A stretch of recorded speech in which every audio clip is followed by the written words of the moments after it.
Before I even start with the game, I just want to congratulate our soccer team who had opportunity to play in the Final Four.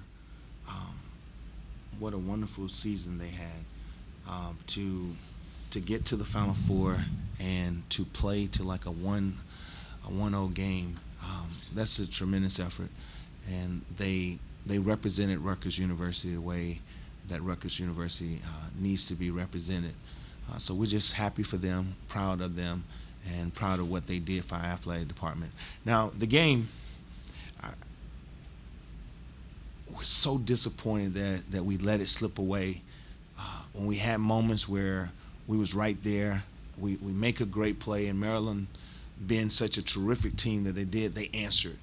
When we needed to get stops to get the momentum, we just couldn't get over the hump throughout the game. I thought our execution in the first quarter was excellent.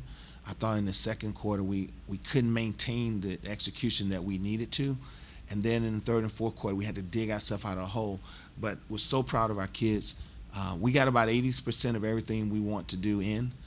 These last 2 or 3 days, I just give them so much credit for their work ethic and their accountability to try to learn how to play the way we want to. But overall, we have to give our Maryland credit for the way they played. But we know that we're getting to where we need to be as a basketball team. Start with Howard. And coach, to that end, you know, to have a game in which you force a lot of turnovers from Maryland, it's very stingy with giving up turnovers and out rebounding Maryland. They're coming off a game, I think they've something like 48-20 that they out rebounded their last opponent. You know, how much did it feel like it was significant that you're able to play a very specifically Rutgers kind of basketball against this opponent? Well, we thought that the 3 things we needed to do was play great transition defense. That was number one. When we made a run, they answered with an easy basket. But overall, I thought we tried to fight to get back in transition because we held them probably 10 to 12 points under their season average. So that was our kids really trying to get back in transition. We felt the second thing we need to do is keep them off the offensive boards. They're getting like 56 baskets this season off offensive rebounds, 72 baskets in transition. So we thought we needed to limit that. The thing that we didn't do was the third thing. We thought we needed to keep them off the free throw line.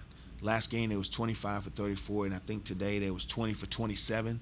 So we felt like overall we did the transition part was good. I kept them off the offensive board as much as we could to out-rebound them, but we still let them get to the line, and then we didn't get to the line as much as we needed to. But just credit them for being one of the top 10 teams in the country for finding a way to execute, do the things that they're supposed to do in order to be a good basketball team. So we're going to do a better job of maintaining and not fouling so we can keep people off the foul line. Question from Matilda. What did this team learn about themselves during this fourth quarter? If we can learn to execute and continue to play with purpose, they understand they have a chance to be really good. They're starting to get that understanding that playing with purpose for 40 minutes. Like I thought we played with purpose about 33 minutes, but you can't beat great teams without playing with purpose for 40 minutes. And I thought we did it for about 33 minutes. So they're learning that if they play with purpose, they can play with anyone in the country. But playing with purpose is extremely important for us. Sunil, live in person. You want one? Yeah, definitely. Coach, 4 players in double figures. Showed, the game high 18 points. Last year, 11 points, and then Ty Singleton with a double-double, 10 points, 12 rebounds. Bill Sloshburn, 10 points, 8 boards. Can you just talk about starting with Chubb? Well, we've been talking all season about learning how to share the basketball. When you share the basketball, you can get 4 to 5 people in double figures every night, and that's what they did today. That's what I'm talking about, that purpose.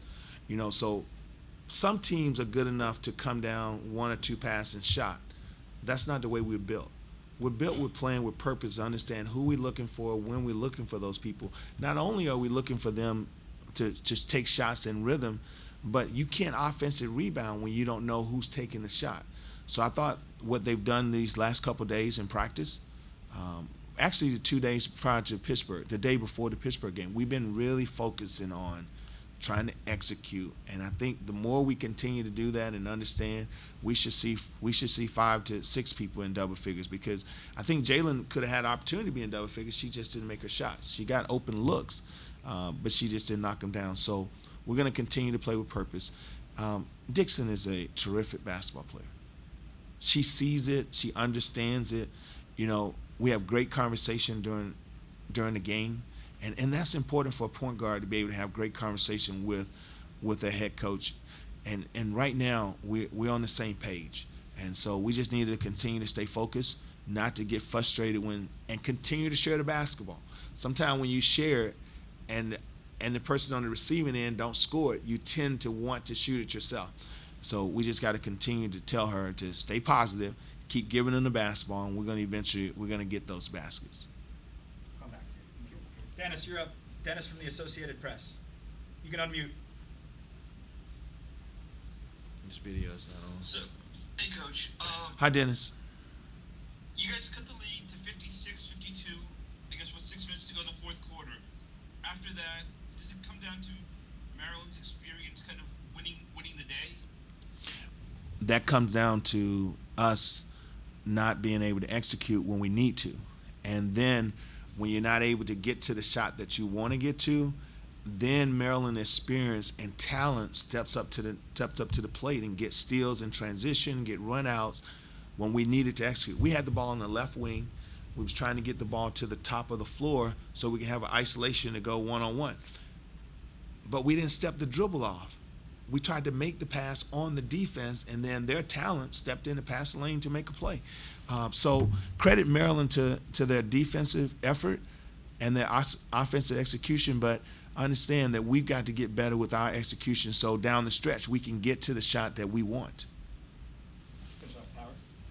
Just in terms of the Maryland standouts today, what are you seeing from Angel Reese compared to last year? You know, being able to, even in limited minutes, 18 points on 10 shots. And then just, you know, speaking to that specific moment where it was 56-52, that's around the time Cheyenne Sellers comes in the game, makes those multiple plays, makes a steal.